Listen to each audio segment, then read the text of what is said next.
আসসালামু আলাইকুম। আমি শারমিন আপনাদের জন্য আবার একটি নতুন রেসিপি নিয়ে হাজির হয়ে গেলাম। কেমন আছেন সবাই? আশা করি ভালো আছেন। আল্লাহর অশেষ রহমতে আমিও ভালো আছি।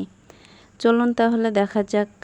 আজকে আপনাদের সাথে আলুর পুর দিয়ে ক্রিস্পিনেস পুরির রেসিপি শেয়ার করব।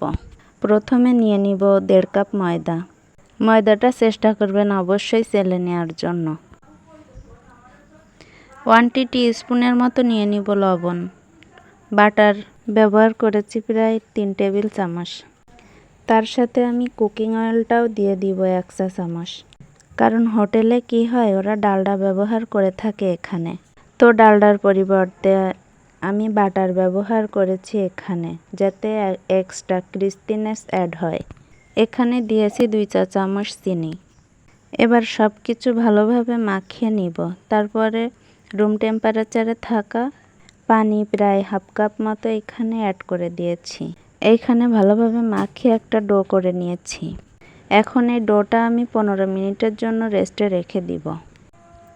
আমি এইখানে একটি কড়াইয়ের মধ্যে দিয়ে দিয়েছি 2 টেবিল চামচ বাটার।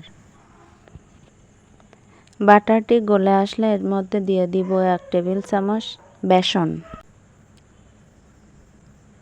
বেসনটি দেওয়া হয়ে গেলে একটু নেড়ে চেড়ে দিয়ে দিব 2 টেবিল চামচ পেঁয়াজ কুচি, 2 টেবিল চামচ কাঁচামরিচ কুচি।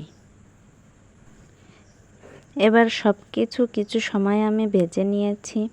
যখন দেখবেন এমন সুন্দর একটি ব্রাউনিশ কালার চলে এসেছে, এই পর্যায়ে আমি 1 কাপ পরিমাণ মুথে রাখা কিংবা ম্যাশ করে রাখা 1 কাপ আলু অ্যাড করে দিয়েছি। তার সাথে এখন কিছু ইনগ্রেডিয়েন্টস অ্যাড করে দিব।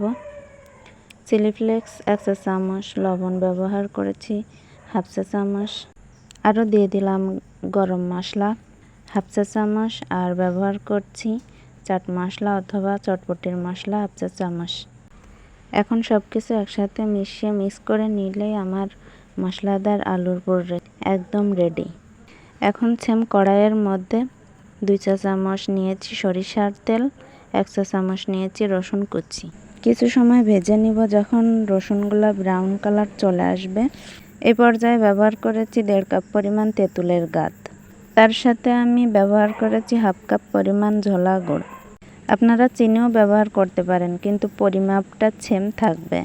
এবারেতে দিলাম 1 চা চামচ লাল মরিচের গুঁড়া, আর লবণ 1/2 চা চামচ, চিলি ফ্লেক্স 1/2 চা চামচ, লেবুর রস 1 চা চামচ ব্যবহার করেছি। চাটনিটি ঘন হয়ে গেলে দিয়ে দিব 2টি নাগামরিচ কুচি। তো আমাদের হয়ে গিয়েছে স্পেশাল চাটনি।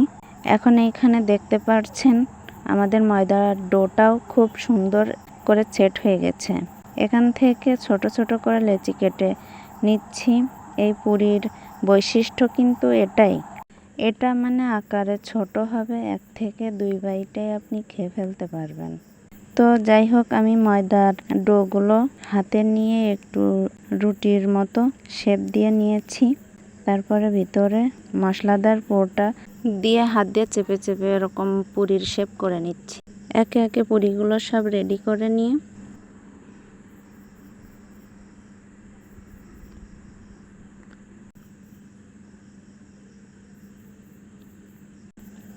একটি কড়াইয়ের মধ্যে পর্যাপ্ত পরিমাণ তেল দিয়ে পুরিগুলো সব ভেজে নিব। আমাদের পুরিগুলো সব ভাজা শেষ। এবার পুরিগুলো পরিবেশন করে নিব। দেখতেই পারছেন আমার স্পেশাল নাগা সসের সাথে পুরিগুলো সার্ভ করে নিচ্ছি। আর এই পুরিগুলো সার্ভ করার নিয়ম হচ্ছে, আপনি প্লেটে দিয়ে দিবেন, দিয়ে এই নাগা মরিচের সসটা পুরির উপরে বিরাজ করে দিয়ে দিবেন।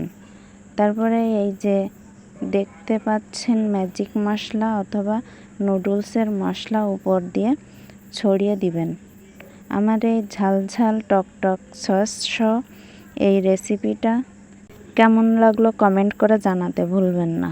যারা ফেসবুক থেকে দেখে থাকছেন তারা অবশ্যই লাইক, কমেন্ট, শেয়ার, ফলো দিয়ে পাশে থাকবেন। আর যারা ইউটিউব থেকে দেখছেন তারা সাবস্ক্রাইব করে বেল আইকনটি প্রেস করে দিবেন। ভালো থাকবেন। আল্লাহ হাফেজ।